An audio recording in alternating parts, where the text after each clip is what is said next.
नमस्कार, आप देख रहे हैं खबर एक्सप्रेस। चलिए जानते हैं आज की 10 बड़ी खबरें।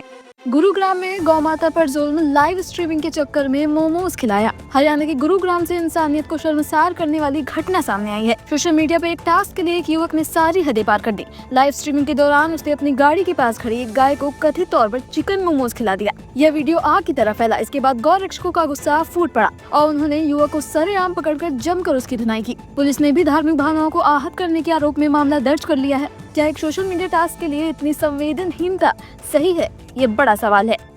साउथ के सुपरस्टार विजय की रैली में भारी बवाल, बंदूक लेकर पहुंचा सनकी शख्स। तमिलनाडु के दिग्गज एक्टर और अभिनेता विजय की पुडुचेरी रैली में सुरक्षा में बहुत बड़ी चूक हुई है। रैली के दौरान एक शख्स बंदूक लेकर कार्यक्रम स्थल में घुसने की कोशिश कर रहा था।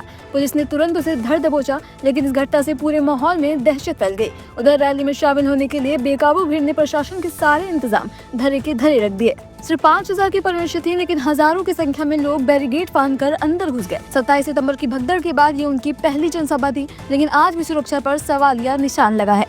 गुजरात के अटकोट में इंसानियत शर्मसार, 6 साल की बच्ची के साथ हैवानियत। सनसनीखेज और दिल दहला देने वाली खबर। गुजरात के राजकोट जिले के अटकोट में एक जघन्य अपराध सामने आया है, जिसे सुनकर पूरा देश कांप उठा है। एक 6 साल की मासूम बच्ची के साथ दरिंदगी की कोशिश की गई। जब आरोपी अपने मंसूबों में नाकाम रहा तो उसने हैवानियत की सारी हदें पार करते हुए बच्ची के गुप्तांग में रॉड डाल दी। बच्ची की हालत बेहद गंभीर है और उसे अस्पताल में भर्ती कराया गया है। पुलिस ने कार्रवाई करते हुए लगभग 100 संदिग्धों से पूछताछ की है और आखिरकार मध्य प्रदेश के अलीराजपुर के रहने वाले आरोपी राम सिंह टेरिन सिंह को गिरफ्तार कर लिया गया है। अल्लाह के सिवा किसी की इबादत नहीं, वंदे मातरम पर गहरा विवाद। ज़मीनियत उलेमा ए हिंद के अध्यक्ष मौलाना असरत नदवी ने वंदे मातरम पर एक विस्फोटक बयान जारी किया है, जिससे देश की राजनीति पर भूचाल आ गया है। उन्होंने साफ साफ कहा कि मुसलमानों को वंदे मातरम गाने या पढ़ने पर एतराज नहीं है, लेकिन शिर्क यानी खुदा के सामने किसी को शामिल करना इस्लाम में कबूल नहीं है। उनका कहना है कि इस गीत में देवी दुर्गा की तारीफ है और ये सीधे तौर पर किसी देवी की पूजा दर्शाता है, इसलिए मुसलमान इसे गा नहीं सकते। ट्रम्प का भारत पर टैरिफ अटैक। बोले भारत का चावल सस्ता, अमेरिकी किसानों को नुकसान, अब लगेगी एक्स्ट्रा ड्यूटी। राष्ट्रपति डोनाल्ड ट्रम्प ने भारत के खिलाफ आर्थिक मोर्चा खोल दिया है। ट्रम्प ने सीधे तौर पर कहा है कि वो भारत से आने वाले चावल पर एक्स्ट्रा टैरिफ लगाने पर विचार कर रहे हैं। उन्होंने आरोप लगाया कि भारत, वियतनाम और थाईलैंड जैसे देश अमेरिका में बहुत सस्ता चावल बेच रहे हैं, जो सीधे तौर पर अमेरिकी किसानों की कमाई को खत्म कर रहा है। इसे उन्होंने डंपिंग बताया। यह ऐलान उन्होंने अमेरिकी किसानों के लिए नई आर्थिक मदद की घोषणा करते वक्त किया।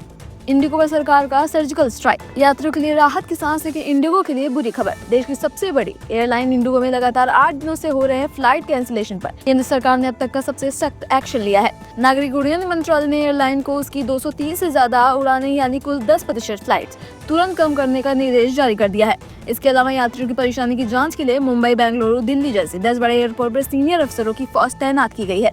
यूपी में ऑपरेशन बुरखा गैंग। मुरादाबाद में बुरखा पहन के 2 मिनट में 8 लाख रुपए कैश वाला एटीएम उखाड़ ले जाने वाले बुरखा गैंग का पर्दाफाश हो गया है। ये गैंग तब सुर्खियों में आया जब चोरी का वायरल वीडियो सामने आया। मंगलवार को पुलिस ने 5 बदमाशों को धर दबोचा, जिनमें एक रिटायर्ड फौजी भी शामिल है, लेकिन वो गिरफ्तारी आसान नहीं थी। पुलिस ने बदमाशों के साथ जबरदस्त मुठभेड़ की और 2 बदमाशों के पैरों में गोली मारकर उन्हें घायल किया। पुलिस ने इनके पास से चोरी का कैश और हथियार बरामद किए हैं।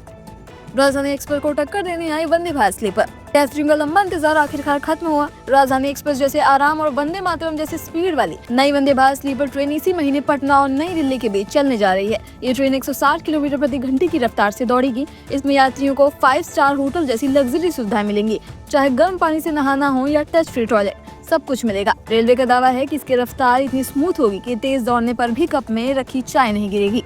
भारत का गौरव अनंत अंबानी बने दुनिया के सबसे कम उम्र के ग्लोबल ह्यूमैनिटेरियन। युवा उद्योगपति अनंत अंबानी को अमेरिका में आयोजित एक अंतर्राष्ट्रीय समारोह में ग्लोबल ह्यूमैनिटेरियन अवार्ड से सम्मानित किया गया। ये सम्मान उन्हें वन्यजीव संरक्षण और पशु कल्याण के लिए उनके अभूतपूर्व काम, खासकर वन तारा प्रोजेक्ट के नेतृत्व के लिए दिया गया है। सबसे बड़ी बात यह है कि अनंत अंबानी सम्मान पाने वाले सबसे कम उम्र के और सबसे पहले एशियाई व्यक्ति बन गए हैं। राहुल गांधी का लोकतंत्र पर हमला, ईवीएम देखने दो। बीजेपी चुनाव आयोग को चला रही है, देश खतरे में है। कांग्रेस नेता राहुल गांधी ने आज चुनाव सुधारो सर पर बोलते हुए सरकार पर सीधा और तीखा हमला बोला है। उन्होंने आरोप लगाया कि बीजेपी आरएसएस और अपनी संस्थाओं के जरिए चुनाव आयोग को कंट्रोल और डायरेक्ट कर रही है, जिससे लोकतंत्र को बड़ा नुकसान हो रहा है। उन्होंने मांग की है कि राजनीतिक दलों को चुनाव से 1 महीने पहले मशीन रीडेबल वोटर लिस्ट दी जाए और चुनाव के साथ ईवीएम देखने की इजाजत दी जाए, कि उनके मुताबिक वोट चोरी सबसे बड़ा एंटी नेशनल काम है।